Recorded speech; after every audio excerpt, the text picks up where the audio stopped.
ಇವತ್ತಿನ ದಿನ ನೀವು ಎಲ್ ಪಿ ಜಿ ದರವನ್ನು ಕೇಂದ್ರ ಸರ್ಕಾರ ಏರಿಕೆ ಮಾಡಿದೆ ಅಂತ ಒಂದು ಹೋರಾಟ ಮಾಡ್ಲಿಕ್ಕೆ ಬಂದಿರಿ ಸರ್. ಏನಾಗಿದೆ ಸರ್ ಸಮಸ್ಯೆ? ಸರ್, ಇತ್ತೀಚೆಗೆ ಕೇಂದ್ರ ಸರ್ಕಾರ ವಾಣಿಜ್ಯ ಸಿಲಿಂಡರು ಹಾಗೂ auto L P G gas ದರವನ್ನು ಹೆಚ್ಚಿಗೆ ಮಾಡಿದೆ. ವಾಣಿಜ್ಯ ಗ್ಯಾಸ್ ಸಿಲಿಂಡರ್ 993 ಮಾಡಿದೆ. Auto L P G gas ಏನಿದೆ ₹5.73 ಮಾಡಿದೆ. ನೋಡಿ, ಇದು ಇದರ ಟೈಮಿಂಗ್ ನೋಡಿ ಯಾವ ಥರ ಇದೆ. ಚುನಾವಣೆ ಮುಗಿದ ಮೇಲೆ ಏನು ಪಂಚರಾಜ್ಯಗಳ ಚುನಾವಣೆ ಇತ್ತು, ಚುನಾವಣೆ ಮುಗಿದ ಮರುದಿನವೇ ಈ ಒಂದು ಬೆಲೆ ಏರಿಕೆ ಮಾಡಿದೆ. ಇದು ಪ್ರತಿ ಸಲ ಕೇಂದ್ರ ಸರ್ಕಾರ ಚುನಾವಣೆ ಮುಗಿದ ಮೇಲೆ ಯಾಕೆ ಒಂದು ಬೆಲೆ ಏರಿಕೆ ಮಾಡುತ್ತೆ ನೋಡಿ. ಅದರಲ್ಲಿ ಒಂದು 993 ಒಂದು ₹1000ವರೆಗೂ, ಆಲ್ಮೋಸ್ಟ್ ಒಂದು ₹1000ವರೆಗೂ ಒಂದು ಹೆಚ್ಚಿಗೆ ಮಾಡ್ತಾರೆ ಅಂತಂದರೆ, ಸೊ ಹೆಂಗೆ ಹೋಟೆಲ್ಗಳು ಹೆಂಗೆ ನಡಿಬೇಕು, ರೆಸ್ಟೋರೆಂಟ್ಗಳು ಹೆಂಗೆ ನಡಿಬೇಕು, ಬೀದಿ ವ್ಯಾಪಾರದಲ್ಲಿ ಇದು ನಿಂತ್ಕೊಂಡು ಇದು ಕೆಲಸ ಮಾಡಿದ್ರೆ ಅವ್ರು ಹೆಂಗೆ ಮಾಡ್ಬೇಕು? ಸೊ ಒಮ್ಮೆಲೆ ₹1000 ಹೆಚ್ಚಿಗೆ ಮಾಡಿದ್ರೆ ಹೆಂಗೆ ಬದುಕಬೇಕು ಜನ? ಈಗ ಇವರು ಹೆಚ್ಚಿಗೆ ಮಾಡೋದು ಹೆಂಗೆ ಅಲ್ಲಿ ಹೋಟೆಲ್ ಪ್ರೈಸಸ್ಸು ಹೆಚ್ಚಾಗ್ತವೆ, ರೆಸ್ಟೋರೆಂಟ್ಗಳ ಪ್ರೈಸಸ್ಸು ಹೆಚ್ಚಾಗ್ತವೆ. ಪ್ರತಿಯೊಂದು ಫುಡ್ ಐಟಮ್ಸ್ ಏನು ಜನರು ಹೋಗಿ ಹೋಟೆಲ್ನಲ್ಲಿ ಏನು ತಿಂಡಿ ತಿಂತಾರೆ, ಊಟ ತಿಂತಾರೆ, ಅದ್ರ ಬೆಲೆಗಳು ಕೂಡ ಹೆಚ್ಚಾಗ್ತದೆ. ಸೊ ಯಾಕೆ ಕೇಂದ್ರ ಸರ್ಕಾರ ಒಂದು ಬಡ ಜನ ಮೇಲೆ ಒಂದು ಚಾಟಿಯನ್ನು ಬೀಸ್ತಾ ಇದೆ? ಚುನಾವಣೆ ಮುಗಿಯುವವರೆಗೂ ಯಾವುದು ಬೆಲೆ ಏರ್ಸಂಗಿಲ್ಲ, ಯಾವುದು ಗ್ಯಾಸ್ ದರ ಏರ್ಸಂಗಿಲ್ಲ, ಯಾವುದೇ ಒಂದು ಪೆಟ್ರೋಲ್ ದರ ಏರ್ಸಂಗಿಲ್ಲ ಅಂತ ಹೇಳಿ ಚುನಾವಣೆ ಮುಗಿದ ತಕ್ಷಣ ಇಮಿಡಿಯೇಟಾಗಿ 993 ಒಂದು ಗ್ಯಾಸ್ ಪ್ರೈಸ್ ಇವರು ಇನ್ಕ್ರೀಸ್ ಮಾಡ್ತಾರೆ. Auto L P G ₹5.73 increase ಮಾಡ್ತಾರೆ. ಇವ್ರಿಗೆ ಏನಾದರೂ ನೈತಿಕತೆ ಇದೇನಾ? ಇವ್ರಿಗೆ ಏನಾದರೂ ಒಂದು ಸ್ವಲ್ಪ ಆದರೂ ಕೊಂಚಿತಾದರೂ ಮಾನ ಮರ್ಯಾದೆ ಇದೇನಾ ಕೇಂದ್ರ ಸರ್ಕಾರಕ್ಕೆ? ಈ ನೋಡಿ, ಇವಾಗ ಗ್ಯಾಸ್ ದರ ಹೆಚ್ಚಿಗೆ ಮಾಡಿದ್ದಾರೆ. ಇನ್ನೊಂದು ಕೆಲವು ದಿನಗಳಲ್ಲಿ ಪೆಟ್ರೋಲ್ ಹಾಗೂ ಡೀಸೆಲ್ ದರ ಕೂಡ ಹೆಚ್ಚಿಗೆ ಮಾಡ್ತಾರೆ ಅಂತ ಹೇಳಿದ್ದಾರೆ ಅವರೇ. ಈ ಮೊನ್ನೆ ಕೇಂದ್ರ ಸಚಿವರಾದಂಥ ಪ್ರಹ್ಲಾದ್ ಜೋಶಿ ಹೇಳ್ತಾರೆ, ಈ ಒಂದು ದರ ಏರಿಕೆ ಕೇಂದ್ರ ಸರ್ಕಾರ ಕೈಯಲ್ಲಿಲ್ಲ, ಇದು ಜಾಗತಿಕ ಮಟ್ಟದಲ್ಲಿ ಆಗುವಂಥ ಒಂದು ಏರಿಕೆ ಅಂತ ಹೇಳ್ತಾರೆ. ಯಾಕೆ ಕೇಂದ್ರ ಸರ್ಕಾರದಲ್ಲಿ ಇದ್ದಾಗ, ಕಾಂಗ್ರೆಸ್ ಸರ್ಕಾರ ಇದ್ದಾಗ ಇದೇ BJP ಹೋರಾಟ ಮಾಡ್ತಿದ್ರು. ಸೊ ಆವಾಗ ಇದು ಜಾಗತಿಕ ಮಟ್ಟದಲ್ಲಿ ಏರಿಕೆ ಆಗ್ತಾ ಇರಲಿಲ್ವಾ? ಸೊ ಪ್ರಹ್ಲಾದ್ ಜೋಶಿ ಅವರು ಒಂದು ಉಡಾಫೆ ಉತ್ತರವನ್ನು ಕೊಟ್ಟಿದ್ದಾರೆ. ಸ್ಮೃತಿ ಇರಾನಿ ಅವರು ಒಂದು ₹2 ಗ್ಯಾಸ್ ಪ್ರೈಸ್ ಇನ್ಕ್ರೀಸ್ ಆಯ್ತು ಅಂತಂದರೆ ಗ್ಯಾಸ್ ತೊಗೊಂಡು ರೋಡ್ ಮೇಲೆ ಕೂತ್ಕೊಳ್ಳುವಂಥ ಸ್ಮೃತಿ ಇರಾನಿ ಅವರೆಲ್ಲಿದ್ದಾರೆ? ಸೊ ಇಂಥ ಒಂದು ಉಡಾಫೆ ಉತ್ತರ ಕೇಂದ್ರ ಸರ್ಕಾರದ ಸಚಿವರು ಕೊಡ್ತಿದ್ದಾರೆ. ಸೊ ಈ ಒಂದು ಬೆಲೆ ಏರಿಕೆ ಏನಿದೆ, ಬೆಲೆ ಏರಿಕೆ ಇದು ಜನಸಾಮಾನ್ಯರಿಗೆ, ಬಡ ಜನರಿಗೆ, ಬೀದಿ ಬದಿ ಒಂದು ದುಡ್ಕೊಂಡು ತಿನ್ನುವಂಥ ಒಂದು ಕಾರ್ಮಿಕರಿಗೆ ಒಂದು ಭಾಳ ಹೊಡೆತ ಬಿದ್ದಂತಾಗಿದೆ, ಒಂದು ಆರ್ಥಿಕ ಏಟು ಅಂತ ಹೇಳ್ಬೋದು. ಇದು ಕೇಂದ್ರ ಸರ್ಕಾರ ನೇರವಾಗಿ ಜನಸಾಮಾನ್ಯರ ಮೇಲೆ ಒಂದು ಆರ್ಥಿಕ ಪೆಟ್ಟನ್ನು ಕೊಡ್ತಾ ಇದೆ. ಸೊ ನಾವು ಆಮ್ ಆದ್ಮಿ ಪಕ್ಷ ವಿಜಯಪುರ ಘಟಕದಿಂದ ಮನವಿ ಮಾಡ್ಕೋತಾ ಇದ್ದೀವಿ. ಜಿಲ್ಲಾಧಿಕಾರಿ ಮುಖಾಂತರ ನಾವು ಪ್ರಧಾನಮಂತ್ರಿ ಮೋದಿ ಅವರು ನಾವು ಮನವಿ ಮಾಡ್ಕೋತಾ ಇದ್ದೀವಿ, ದಯವಿಟ್ಟು ಈ ಒಂದು ಏರಿಕೆಯನ್ನು ತಾವು ಇಳಿಸಬೇಕು. ಎಲ್ ಪಿ ಜಿ ದರ ಏನು ಏರಿಸಿದ್ದೀರ ಒಂದು ಆಟೋ ಚಾಲಕರ ಮೇಲೆ ಏನದು ಹೊರೆ ಆಗುತ್ತೆ, ದಯವಿಟ್ಟು ಆಟೋ ಚಾಲಕರ ಹೊಟ್ಟೆ ಮೇಲೆ ದಯವಿಟ್ಟು ಹೊಡಿಬೇಡಿ. ಸೊ ಆ ದರವನ್ನು ಇಳಿಸಬೇಕು, ಪೂರಾ ಅದು ಜೀರೋ ಮಾಡಬೇಕು. ನೀವು ಏನು ಇನ್ಕ್ರೀಸ್ ಮಾಡಬೇಡ್ರಿ. ಇವಾಗ ಬೇರೆ ಎಲ್ಲ ಐಟಮ್ಸ್ ಎಲ್ಲ ಹೆಚ್ಚಾಗ್ಬಿಟ್ಟಿದೆ. ಅದ್ರ ಜೊತೆಗೆ ಮತ್ತೆ ಇವಾಗ ಏರಿಕೆ ಅಂತಂದರೆ ಇದು ಒಂದು ಚಾಟಿ ಏಟ್ ಬೇಸ್ದಂಗಾಗಿದೆ. ಈಗ ಇನ್ನೂ ಮತ್ತು ಕೆಲವು ದಿನಗಳಲ್ಲಿ ಮತ್ತು ಪೆಟ್ರೋಲ್ ಡೀಸೆಲ್ ಒಂದು ದರ ಕೂಡ ಏರಿಕೆ ಆಗುತ್ತೆ ಅಂಥೇಳಿ ಕೇಂದ್ರ ಸರ್ಕಾರದ ಸಚಿವರು ಹೇಳ್ತಿದ್ದಾರೆ. ಸೊ ಹೀಗಾಗಿ ಬಡ ಸಾಮಾನ್ಯರ ಮೇಲೆ ಒಂದು ಹೊಡೆತನ್ನು ನೇರವಾಗಿ ಕೇಂದ್ರ ಸರ್ಕಾರ ಕೊಡ್ತಾ ಇದೆ. ಸೊ ಇವರು ಚುನಾವಣೆ ಬಂದಾಗ ಮಾತ್ರ ಇವರು ಜನಪರವಾಗಿರ್ತಾರೆ, ಚುನಾವಣೆ ಮುಗಿದ ತಕ್ಷಣ ಇವರು ಜನ ವಿರೋಧಿಗಳಾಗಿ ಸರ್ಕಾರ ಒಂದು ಕೆಲಸ ಮಾಡ್ತಾ ಇದೆ. ಹೀಗಾಗಿ ಕೇಂದ್ರ ಸರ್ಕಾರ ಇವಾಗ ಸದ್ಯಕ್ಕೆ ಇರುವಂಥ ಮೋದಿ ಸರ್ಕಾರ ಇದು ರೈತ ವಿರೋಧಿ, ಜನ ವಿರೋಧಿ ಸರ್ಕಾರ, ಜನ ವಿರೋಧಿ ನೀತಿಗಳನ್ನು ತಂದು ಒಂದು ಬಡ ಜನ ಮೇಲೆ ಹೊಟ್ಟೆ ಮೇಲೆ ಹೊಡಿತಿದ್ದಾರೆ ಅಂತ ನಾನು ಹೇಳಕ್ಕೆ ಇಷ್ಟಪಡ್ತೀನಿ. ಸರ್, ಇನ್ನೊಂದು ಏನಪ್ಪ ಅಂತಂದರೆ ಈ GST ಆ್ಯಕ್ಟ್ ಕರ್ನಾಟಕದ ಪಾಲನ್ನು ಒಟ್ಟು ಕೊಡ್ತಾ ಇಲ್ಲ. ಯಾಕೆ ಸರ್ ಯಾಕೆ ನಮ್ಮ ಕರ್ನಾಟಕನಾಗ ಯಾಕೆ ಈ ಥರ ಮಾಡ್ತಿದ್ದಾರೆ ನರೇಂದ್ರ ಮೋದಿ ಅವರು? ನೋಡಿ, ಕೇಂದ್ರ ಸರ್ಕಾರ ಏನು ಒಂದು ಹಣಕಾಸು ಆಯೋಗ ಅಂತ ಏನು ಮಾಡಿರುತ್ತೆ, ಇವಾಗ 16th ಫೈನಾನ್ಸ್ ಕಮಿಷನ್ ಏನು ಮಾಡಿದೆ, ಅದರ ಪ್ರಕಾರ ಆಯಾ ರಾಜ್ಯದ ಪಾಲು ಕೊಡಬೇಕು ಅಂಥೇಳಿ ಒಂದು ಕೇಂದ್ರ ಸರ್ಕಾರದ ಒಂದು ಜವಾಬ್ದಾರಿ ಇರುತ್ತೆ. ಸೊ ಇವರು ಎಲ್ಲೆಲ್ಲಿ BJP ಸರ್ಕಾರ ಇದೆ ಅಲ್ಲಿ ಹೆಚ್ಚಿನ ಒಂದು GST ಅನುದಾನವನ್ನು ಕೊಟ್ಟು ಕರ್ನಾಟಕದಲ್ಲಿ ಇರುವಂಥ ನಮ್ಮ ಕಾಂಗ್ರೆಸ್ ಸರ್ಕಾರಕ್ಕೆ ಒಂದು ಕಡಿಮೆ GST ಕೊಡ್ತಾ ಇದೆ. ಏನು ನಾವು ವಾಪಸ್ ಕೊಡಬೇಕಾಗಿತ್ತು ಕೇಂದ್ರ ಸರ್ಕಾರ ಅತಿ ಕಡಿಮೆ ಕೊಡ್ತಾ ಇದೆ. ಇನ್ನೂ 12,000 ಕೋಟಿ GST ಬಾಕಿ ಬರೋದಿದೆ ಕೇಂದ್ರ ಸರ್ಕಾರದಿಂದ. ಇನ್ನು ಕೇವಲ ಬರೀ 4,000 ಕೋಟಿ ಅಷ್ಟೇ GST ಕೊಟ್ಟಿದ್ದಾರೆ. ಇನ್ನೂ 12,000 ಕೋಟಿ GST ಕೇಂದ್ರ ಸರ್ಕಾರ ನಮ್ಮ ರಾಜ್ಯಕ್ಕೆ ಕೊಡಬೇಕಾಗಿದೆ. ಸೊ ಇವರು ಕೊಡಲಿಲ್ಲ ಅಂತ ಇವರು ಈ ಥರ ಮಾಡಿದ್ರೆ ಇವರು ನಮ್ಮ ರಾಜ್ಯಕ್ಕೆ ಅನ್ಯಾಯ ಮಾಡ್ತಿದ್ದಾರೆ. ಯಾಕಂದರೆ ಇಲ್ಲಿ BJP ಸರ್ಕಾರ ಇಲ್ಲ ಅಂಥೇಳಿ ನಮ್ಮ ಕರ್ನಾಟಕ ಜನತೆಗೆ ಒಂದು ಅನ್ಯಾಯ ಮಾಡ್ತಾ ಇದೆ. ಎಲ್ಲೆಲ್ಲಿ BJP ಸರ್ಕಾರ ಇದೆ ಅಲ್ಲಿ 10 ಪಟ್ಟು ಹೆಚ್ಚಿಗೆ ಕೊಟ್ಟಿದ್ದಾರೆ GST. ಉತ್ತರ ಪ್ರದೇಶ ಆಗಿರ್ಬೋದು, ಮಹಾರಾಷ್ಟ್ರ ಆಗಿರ್ಬೋದು, ಬಿಹಾರ ಆಗಿರ್ಬೋದು. ಸೊ ಇಲ್ಲೆಲ್ಲ ಎಕ್ಸ್ಟ್ರಾ GST ಹಣ ಇದು ಪಾವತಿ ಮಾಡಿದ್ದಾರೆ. ಬಟ್ ನಮ್ಮ ಕರ್ನಾಟಕ ರಾಜ್ಯಕ್ಕೆ ಒಂದು ಮಲ್ತಾಯ ಧೋರಣೆ ಪ್ರತಿ ಸಲ ಕೇಂದ್ರ ಸರ್ಕಾರ ಮಾಡ್ತಾನೆ ಇದೆ. ದಯವಿಟ್ಟು ನಮ್ಮ ಪ್ರಧಾನಮಂತ್ರಿ ಆದ ನರೇಂದ್ರ ಮೋದಿ ಅವರು ಈ ಥರ ಒಂದು ತಾರತಮ್ಯ ತಾವು ದಯವಿಟ್ಟು ಮಾಡಬೇಡಿ ಅಂತೇಳಿ ಆಮ್ ಆದ್ಮಿ ಪಕ್ಷ ತಮ್ಮನ್ನು ಮನವಿ ಮಾಡ್ಕೋತಾ ಇದೆ. ಸರ್ ಇನ್ನೊಂದು ವಿಷಯ ಅಂತಂದ್ರೆ ಮೊನ್ನೆ ನಡೆದ ಒಂದು ಪಶ್ಚಿಮ ಬಂಗಾಳ ಎಲೆಕ್ಷನ್ದಾಗ ಮಮತಾ ಬ್ಯಾನರ್ಜಿ ಅಂತ ಹೇಳ್ತಾರೆ 100 ಸ್ಥಾನಗಳನ್ನು BJP ಮೋಸ ಮಾಡಿ ಗೆದ್ದಿದೆ ಅಂತ.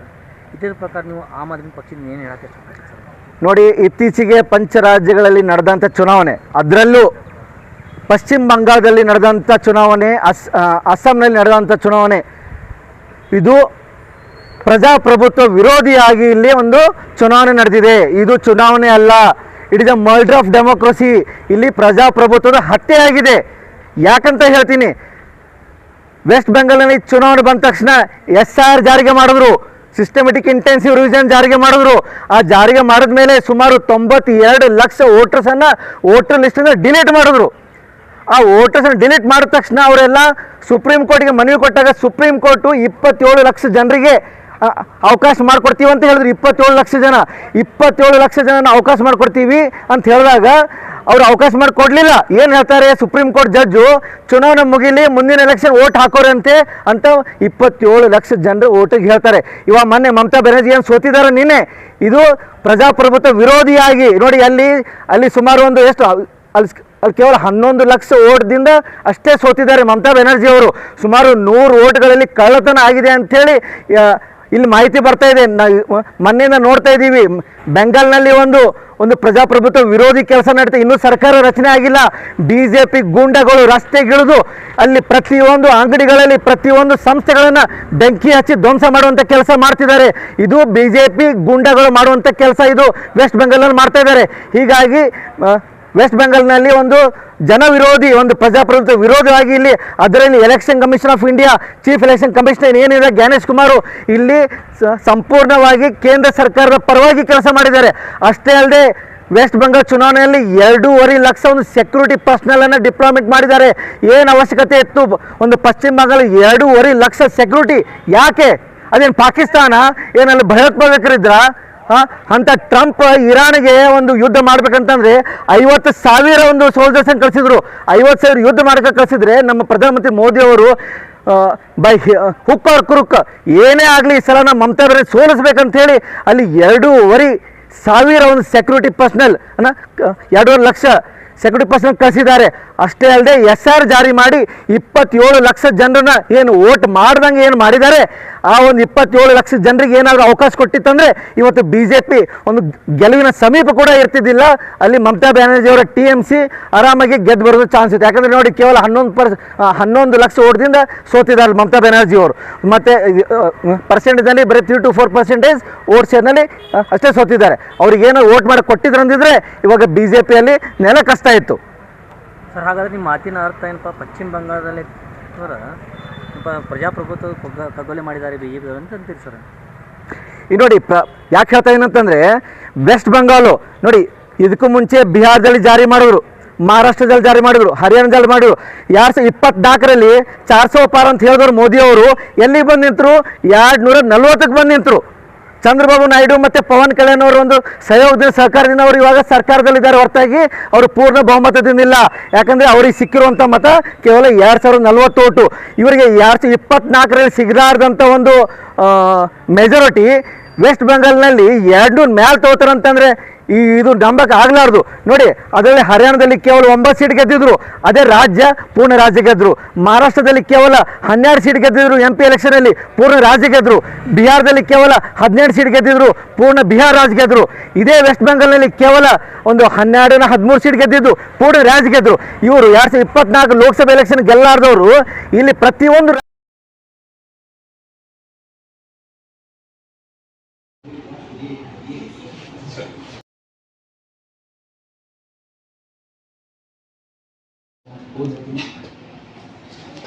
ಶ್ರೀ ನರೇಂದ್ರ ಮೋದಿ ಮಾನ್ಯ ಪ್ರಧಾನಮಂತ್ರಿಗಳು ನವದೆಹಲಿ.